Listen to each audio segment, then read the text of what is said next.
Dear student, आज हम लोग एल्गोरिथम के कॉन्सेप्ट को समझेंगे जो बहुत ही इंपॉर्टेंट है।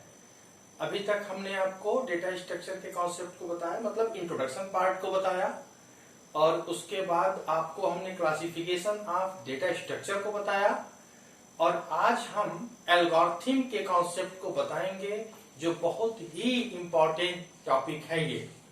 ठीक है, और एल्गोरिथम में हम पहले एल्गोरिथम की डेफिनेशन को देखेंगे, फिर एफिशिएंसी ऑफ एन एल्गोरिथम को देखेंगे, उसके बाद कॉम्प्लेक्सिटी ऑफ एन एल्गोरिथम। तो तीन सबसे महत्वपूर्ण टॉपिक हम इस एल्गोरिथम में आज डिस्कस करेंगे, और आपके एग्जामिनेशन में इस एल्गोरिथम पार्ट से जरूर कोई न कोई क्वेश्चन एराइज होते हैं। और हमने पहले दिन ही आपको बताया था कि जो आपका सेमेस्टर के एग्जाम है उसमें करीब 25 to 30 मार्क एल्गोरिथम कंटेन करता है। किसी भी टॉपिक पे कह देंगे कि एल्गोरिथम आप लिख दीजिए, तो एल्गोरिथम को लिखने के लिए ये टर्म समझना बहुत जरूरी है। तो आज हम इसी को स्टार्ट करते हैं। तो टॉपिक का नाम है algorithm and efficiency of an algorithm. तो सबसे पहले डिफिनीशन को देखते हैं कि एल्गोरिथम का डिफिनीशन क्या होता है। फाइन, तो एल्गोरिथम के डिफिनीशन को आप जानते हैं कि an algorithm is well defined list of steps for solving any particular problem. किसी भी प्रॉब्लम के सॉल्यूशन को स्टेप बाय स्टेप्स अपने ओन वर्ड्स में, लाइक इंग्लिश में लिख देते हैं। अगर स्टेप बाय स्टेप, उसी को हम एल्गोरिथम कहते हैं। ठीक, अब वो बहुत ही वेल डिफाइंड मैनर में होना चाहिए। ये नहीं कि हम बहुत बेवजह कुछ ज्यादा स्टेप्स बढ़ा दें, वो जो मेमोरी में ज्यादा मैक्सिमम स्पेस ऑक्युपाई करे। तो हम ये कह सकते हैं कि ये हमारा एल्गोरिथम का डेफिनेशन है, जिसको आप पहले से ही जान रहे हैं कि एल्गोरिथम का डेफिनेशन ये होता है। तो अब दूसरा पार्ट क्या कह रहा है कि efficiency of an algorithm. Efficiency, अब मैंने एल्गोरिथम तो लिख दिया, लेकिन अब एल्गोरिथम की एफिशिएंसी कैसे मेजर की जाए। मान लीजिए कि एक प्रॉब्लम है, उस प्रॉब्लम के 3 एल्गोरिथम लिखे गए। एक पर्टिकुलर प्रॉब्लम के 3 एल्गोरिथम लिखा गया, तीनों एक जैसा आउटपुट दे रहा है, लेकिन तीनों में यह कहा जाए कि तीनों में सबसे ज्यादा बेटर या सबसे अच्छा एल्गोरिथम कौन सा है। तो हम उसे एफिशिएंसी उसकी मेजर करके ये बता सकते हैं कि एक प्रॉब्लम के लिए जो 3 एल्गोरिथम लिखी गई है, इन तीनों में सबसे ज्यादा एफिशिएंट या सबसे अच्छा या सबसे बेटर एल्गोरिथम कौन है। क्योंकि एल्गोरिथम के डिफिनीशन में बता ही चुका हूं कि किसी भी प्रॉब्लम को हम सॉल्यूशन के लिए स्टेप बाय स्टेप्स अगर अपने ओन वर्ड्स में लिख देते हैं, वही एल्गोरिथम कहलाएगी।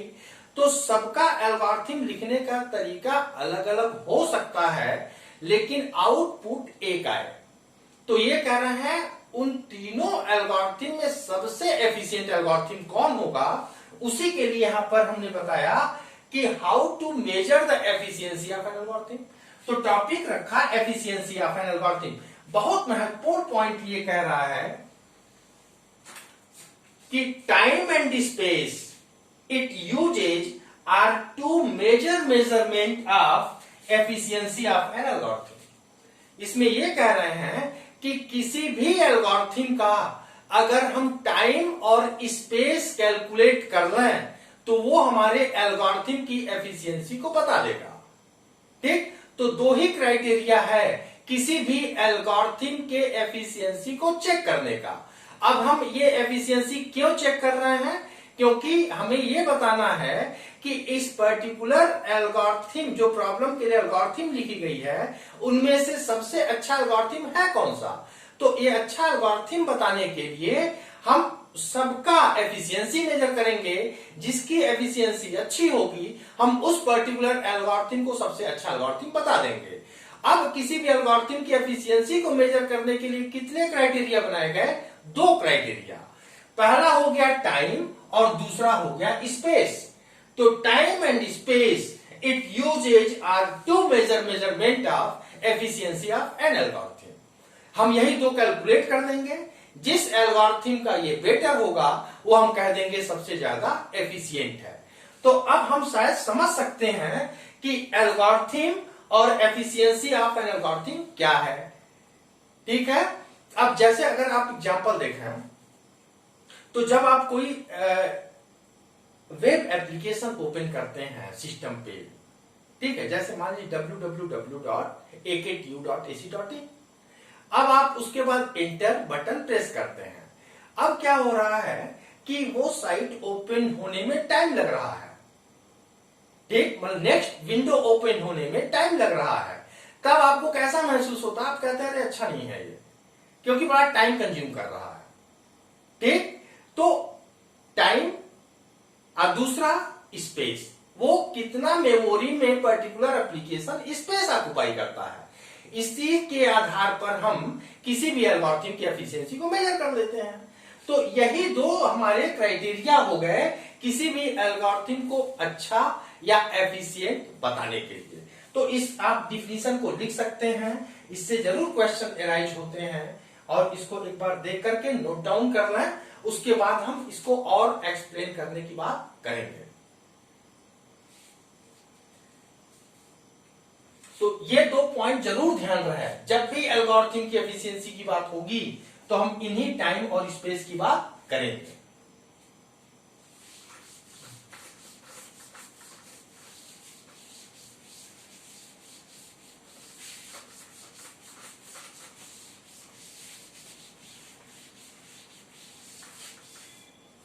अब थोड़ा एग्जाम्पल, कुछ सिनारियो बनाते हैं, उसके अकॉर्डिंग हम किसी भी एल्गोरिथम की एफिशिएंसी को चेक करने की बात करते हैं। एज्यूम कर लीजिए कि एक प्रॉब्लम के दो एल्गोरिथम लिखे गए। अब ये बताना है कि इन दोनों एल्गोरिथम में सबसे एफिशिएंट या सबसे अच्छा एल्गोरिथम क्या होगा, कौन सा होगा। तो कौन से दो क्राइटेरिया होंगे, हम क्या कैलकुलेट करेंगे, टाइम और स्पेस। जिसका टाइम और स्पेस अच्छा होगा उसी को हम कह देंगे सबसे ज्यादा एफिशिएंट है। अब जरा क्राइटेरिया पे आते हैं। मान लीजिए एक प्रॉब्लम के दो एल्गोरिथम लिखे गए, ए एंड बी, ठीक, ये है टाइम और दूसरा है स्पेस। ठीक है, मान लेते हैं कि ये ले रहा है पहला आउटपुट आने में, ए एल्गोरिथम के पहला आउटपुट आने में हमको 10 सेकेंड लगते हैं। ठीक है, और ए एल्गोरिथम 40 MB का स्पेस ऑक्युपाई करता है। ए एल्गोरिथम का पहला आउटपुट, हम पहले आउटपुट की बात करते हैं, पहला आउटपुट आने में 10 सेकेंड लगता है, और स्पेस ऑक्युपाई जो कर रहा है एल्गोरिथम मेमोरी में 40 MB कर रहा है। ठीक है, और ये बी कह रहा है कि हमको 15 सेकेंड लगेंगे पहला आउटपुट आने में, और यहां पे कह रहा ये स्पेस कितना ऑक्युपाई कर रहा है, ये कह रहा है हम 13 MB का स्पेस ऑक्युपाई करेंगे। अब सीन एकदम क्लियर है कि एल्गोरिथम ए, एल्गोरिथम बी, पहला आउटपुट आने में ए कह रहा हम 10 सेकेंड लेंगे, बी कह रहा है 15 सेकेंड लेंगे। लेकिन जब स्पेस की बात आई तो ए कह रहा है कि 40 MB में लूंगा, और ये कह रहा 13 MB लूंगा। अब ये बात आई कि अब इन दोनों में सबसे एफिशिएंट एल्गोरिथम कौन है, ए है कि बी है। सिनेरियो में ब्रेक किया गया। अब हम इनमें क्या मेजरमेंट करें, क्योंकि हमारा एल्गोरिथम की एफिशिएंसी मेजर करने के दो ही तरीके हैं, एक टाइम और दूसरा स्पेस। तो अब इन दोनों में कौन सबसे अब दोनों की बात हम कर लिए, टाइम और स्पेस की बात कर लिए। अब हम किसको अच्छा माना है, ये 10 सेकेंड ले रहा है, ये 15 सेकेंड ले रहा है, ये इसने जो हमारा टाइम है वो कम लिया है लेकिन स्पेस ज्यादा ले लिया, ये थोड़ा सा समय ज्यादा लिया है लेकिन स्पेस जो लेने की क्षमता थी वो काफी कम है। अब इन दोनों में किसको आधार माना जाए, किसको बेस माना जाए एल्गोरिथम की एफिशिएंसी को मेजर करने के लिए, हम कहेंगे कि algorithm A is more efficient than algorithm B. क्योंकि अब हम अगर टाइम और स्पेस की बात करेंगे तो टाइम पर हम कॉन्सेंट्रेट करेंगे। जिस एल्गोरिथम की टाइम कॉम्प्लेक्सिटी यानी टाइम मिनिमम होगा वही एल्गोरिथम हमारा सबसे ज्यादा एफिशिएंट होगा। टाइम और स्पेस में हम सिर्फ जो मेजरमेंट करेंगे वो टाइम के आधार पर करेंगे। एफिशिएंसी जब हम निकाल, क्राइटेरिया तो बनाया कि हम टाइम और स्पेस दोनों लेकर के चलेंगे, लेकिन टाइम और स्पेस में कौन टाइम, तो हम तुरंत कह देंगे कि ये 10 सेकेंड वाला, ठीक है इसने 40 MB लिया है, लेकिन टाइम को बड़ा कम रखा है, एक भी सेकेंड कम होगा तो हम ये कह देंगे कि algorithm A is a much better than B because of time. ठीक, अब कह रहे हैं स्पेस को हम तब किस आधार पर कह रहे हैं, जब टाइम को हमने बता दिया तो हम पहले ही टाइम को कह दें, स्पेस को निग्लेक्ट कर दें, तब बात है नहीं। एक केस और लेते हैं, एक सिनेरियो ये लेते हैं कि मान लेते हैं कि ये हमारा है ए और बी दो एल्गोरिथम, ये ले रहा है 10 सेकेंड और ये ले रहा है 10 सेकेंड, ठीक, और ये ले रहा है यहां पे 15 MB और ये ले रहा है हमारा 3 MB। अब यहां पे हम देख सकते हैं कि दोनों की टाइम इक्वल है और यहां पर स्पेस कॉम्प्लेक्सिटी, स्पेस जो लेने की जो रिक्वायरमेंट है ए की 15 MB और इसकी है 3 MB। अब इन दोनों में कौन बेटर, अब इन दोनों में कौन बेटर, बी बेटर, क्योंकि टाइम दोनों का इक्वल। अब सेकेंड क्राइटेरिया हमारा क्या हो गया, स्पेस हो गया। इस आधार पे मैं कहता हूं कि टाइम और स्पेस ही दो क्राइटेरिया हैं जो किसी भी एल्गोरिथम की एफिशिएंसी को मेजर कर देंगे। अगर टाइम और स्पेस में जिस एल्गोरिथम की टाइम मिनिमम होगी, भले वो स्पेस ज्यादा लिया हो दूसरे एल्गोरिथम के कंपैरिजन में, हम उस पर्टिकुलर जो मिनिमम टाइम वाला एल्गोरिथम है उसको हम सबसे ज्यादा एफिशिएंट एल्गोरिथम कह देंगे। तो आई थिंक ये आपको कॉन्सेप्ट बहुत आसानी से समझ में आया होगा और एल्गोरिथम को समझने के लिए एफिशिएंसी का जानना बहुत जरूरी है। डिफिनीशन आप जानते हैं, लेकिन उस डिफिनीशन के आधार पर हम फिर एफिशिएंसी की बात करते हैं, फिर कॉम्प्लेक्सिटी की बात करते हैं, फिर कॉम्प्लेक्सिटी को कैलकुलेट करने की बात करते हैं, उनके एनालिसिस की बात करते हैं। तो दो पॉइंट बिल्कुल क्लियर हैं, definition of algorithm and efficiency of an algorithm. तो बिल्कुल क्लियर है। टाइम और स्पेस में किस पर, टाइम पर। टाइम दोनों के इक्वल, तीनों के इक्वल, तब हम स्पेस पे आते हैं, यानी स्पेस इज अ सेकेंडरी। लेकिन है दोनों क्राइटेरिया, अगर हमसे पूछा जाएगा क्राइटेरिया के बारे में तो हम टाइम और स्पेस दोनों की बात करेंगे। ठीक है, अब नेक्स्ट पार्ट पर चलते हैं एल्गोरिथम के, क्योंकि बहुत ही इंपॉर्टेंट टॉपिक है ये और इसको बहुत अच्छे से समझना है। अब दूसरा पार्ट ये कह रहे हैं कि हमने एफिशिएंसी की तो बात कर ली, ठीक, अब कैसे हम एफिशिएंसी को कैलकुलेट करेंगे, तो क्या है कॉम्प्लेक्सिटी को हम फाइंड आउट करेंगे। तो complexity of an algorithm,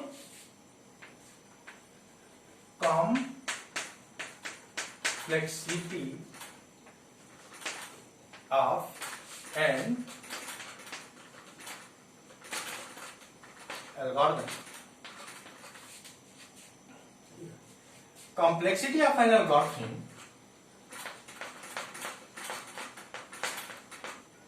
complexity of an algorithm is a function fn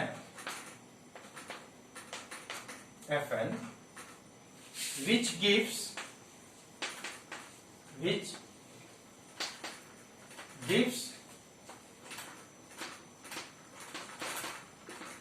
running time and or space in the term of input size n। ये डिफिनीशन हो गया कॉम्प्लेक्सिटी ऑफ एन एल्गोरिथम। तो कह रहा है complexity of an algorithm is a function, complexity of an algorithm is a function which gives the running time and space in the term of input size n। हमने कहा कि जब हम algorithm लिखते हैं तो well defined list of steps to solve any particular problem. अगर उस पर्टिकुलर एल्गोरिथम की इनपुट साइज n यानी जो नंबर ऑफ स्टेप्स लिखे हैं वो बड़ा अगर होता है तो स्पेस पर तो असर डालेगा ही डालेगा, साथ में वो टाइम पर भी असर डालेगा। तो कह रहा है कि जो हमारा कॉम्प्लेक्सिटी एक फंक्शन fn से हम डिनोट करते हैं, वही fn हमारा इनपुट साइज n पर डिपेंड करेगी। इनपुट साइज जैसा होगा वैसा हमारा टाइम और स्पेस कैलकुलेट कराएगा। तो कह रहा कैसे इसको समझ सकते हैं, इसकी डेफिनेशन को एक बार देख लीजिए आप, फिर मैं ग्राफ के माध्यम से इसको समझाता हूं।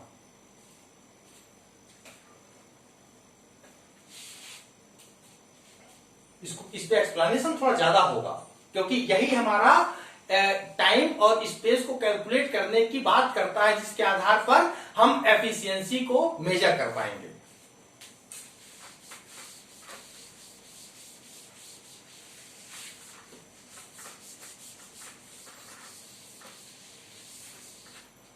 अब एक ग्राफ को प्लॉट करते हैं।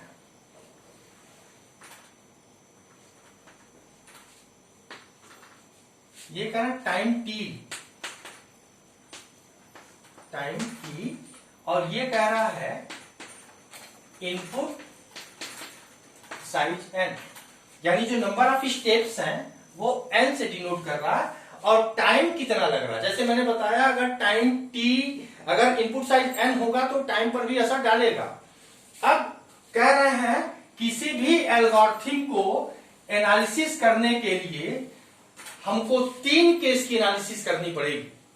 किसी भी एल्गोरिथम की कॉम्प्लेक्सिटी को एनालिसिस करने के लिए, एफिशिएंसी को बताने के लिए उस एल्गोरिथम के 3 केस की एनालिसिस करनी पड़ेगी। पहला का क्या, ओमेगा, दूसरा कह रहे हैं थीटा और तीसरा कह रहा है बिगो। तो कह रहा है कि complexity of an algorithm is a function fn which gives the running time and the space in the term of input size n। अब कह रहा किसी भी एल्गोरिथम के एफिशिएंसी को बताने के लिए हमें 3 केस की एनालिसिस करनी होगी। उस 3 केस के एनालिसिस पर हम ये बता देंगे कि कौन सा एल्गोरिथम सबसे ज्यादा बेटर है या एफिशिएंट है। ठीक, एक एनालिसिस के आधार पे हम नहीं कर सकते। तो कह रहा उनको 3 तरीके से डिनोट किया गया है, एक ओमेगा, दूसरा थीटा और तीसरा बिगो। ओमेगा कहता है बेस्ट केस एनालिसिस, और ये हमारा कहता है एवरेज केस एनालिसिस। बहुत इंपॉर्टेंट पार्ट है ये। और ये हमारा वर्स्ट केस। ठीक, 3 केस की बात हो गई। और जो हमने बोला था ना complexity of an algorithm is a function fn, ये जो थीटा है हमारा, इसी को हम fn कह रहे हैं, ठीक है। अब कह रहा है तीनों केस किसके लिए, किसी एक एल्गोरिथम के लिए। अगर 2 एल्गोरिथम एक ही प्रॉब्लम का होगा तो दोनों एल्गोरिथम को अलग अलग हम इन तीनों केस की एनालिसिस करेंगे, क्योंकि एक केस के आधार पर हम किसी भी एल्गोरिथम को एफिशिएंट नहीं बता सकते। ठीक, अब कह रहा है ये ओमेगा का मतलब क्या है। कह रहा है कि ओमेगा का मतलब ये है कि जब हमारा एल्गोरिथम के एफिशिएंसी को मैं मेजर कर रहा हूं तो ये कौन सी एफिशिएंसी मेजर कर रहा है, ये टाइम को मेजर कर रहा है। क्योंकि हमने बताया था कि टाइम और स्पेस दोनों में किस पे हम कॉन्सेंट्रेट कर रहे हैं, तो कह रहा है टाइम पर। तो टाइम की ही वो बात कर रहा है। तो कह रहा है कि जब हमारे एल्गोरिथम पर बेस्ट केस की एनालिसिस करते हैं तो इसका मतलब ये होता है कि पहला आउटपुट आने में मिनिमम कितना टाइम लग रहा है। क्या मैंने कहा, बेस्ट केस मतलब अच्छे समय की बात कर रहा है। पहला आउटपुट आने में, क्योंकि हम पहले ही आउटपुट की बात करते हैं, अगर स्टार्टिंग में आप देखेंगे तो मैंने यही कहा कि पहला आउटपुट आने में 10 सेकेंड लग रहा है।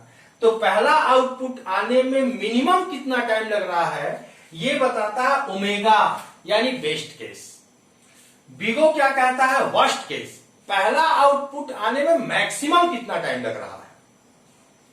वर्स्ट केस यानी जब इसका बुरा समय चल रहा है, पहला आउटपुट आने मैक्सिमम टाइम कितना लग रहा है। और ये थीटा क्या कहता है कि पहला आउटपुट आने में इन दोनों के बीच की कहीं वैल्यू होगी, ये मिनिमम है ये मैक्सिमम है, ये जो थीटा है ना हमारा एवरेज केस, ये दोनों के बीच में कहीं ये वैल्यू लाई करेगी, ठीक। और यही हमारा बताएगा कि मैक्सिमम कितना होगा और मिनिमम कितना होगा, उसी के आधार पर हम ये तय कर लेंगे, ठीक है। तो ये हमारा क्या बनेगा, कॉम्प्लेक्सिटी ऑफ एन एल्गोरिथम, कि हम कैसे कॉम्प्लेक्सिटी, क्योंकि वो एफिशिएंसी मेजर करने के लिए हमें कॉम्प्लेक्सिटी कैलकुलेट करनी होगी। और कॉम्प्लेक्सिटी के ही आधार पे कौन कौन सी कॉम्प्लेक्सिटी, एक टाइम कॉम्प्लेक्सिटी और स्पेस कॉम्प्लेक्सिटी। लेकिन हमने शुरू में ही बताया है कि टाइम और स्पेस दोनों में किस पर, टाइम कॉम्प्लेक्सिटी पर, फाइन। तो ये हमारा टाइम कॉम्प्लेक्सिटी को कैलकुलेट करने की बात करता है। अब इसको थोड़ा और समझ, क्योंकि ये बहुत महत्वपूर्ण पॉइंट पे हम डिस्कशन कर रहे हैं, ठीक है। अब कह रहा है कि जब मेरे एप्लीकेशन पे कम लोड है, तब मैं क्या कह रहा हूं कि पहला आउटपुट आने में कितना टाइम, मिनिमम टाइम आ गया। वर्स्ट केस क्या, जब बहुत बुरा समय चल रहा, बहुत ज्यादा लोड हमारे एप्लीकेशन पर आ गया है, आउटपुट देने में बहुत टाइम लग रहा है, तो कह रहा है कि नेक्स्ट विंडो ओपन होने में मैक्सिमम कितना टाइम लगेगा, तो कह रहा है ये। अब बात आई और इसकी बात करते हैं कि भाई वर्स्ट एवरेज केस कैसे निकालें। कह रहा है कि इस दोनों के ही बीच में कोई वैल्यू आएगी, तभी तो हम कह रहे हैं कि एवरेज केस एनालिसिस, एवरेज का मतलब मिड, इन दोनों के बीच में कोई यहां लाई कर सकता है, यहां लाई कर सकता है।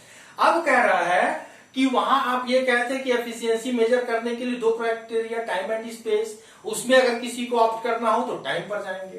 अब कह रहा है कि जब हम इस कॉम्प्लेक्सिटी की बात कर रहे हैं तो तीनों केस निकालना जरूरी है क्या, इन तीनों में हम किसको कैलकुलेट कर रहे हैं, जिसके आधार पर मैं कह दूं कि इसकी कॉम्प्लेक्सिटी कैलकुलेट हो जाएगी, इसकी कॉम्प्लेक्सिटी हम मेजर कर लेंगे। तीनों में अगर हम वर्स्ट केस की कॉम्प्लेक्सिटी कैलकुलेट कर लेते हैं तो उसके आधार पर यह बताया जा सकता है कि किस एल्गोरिथम की कॉम्प्लेक्सिटी बेटर होगी।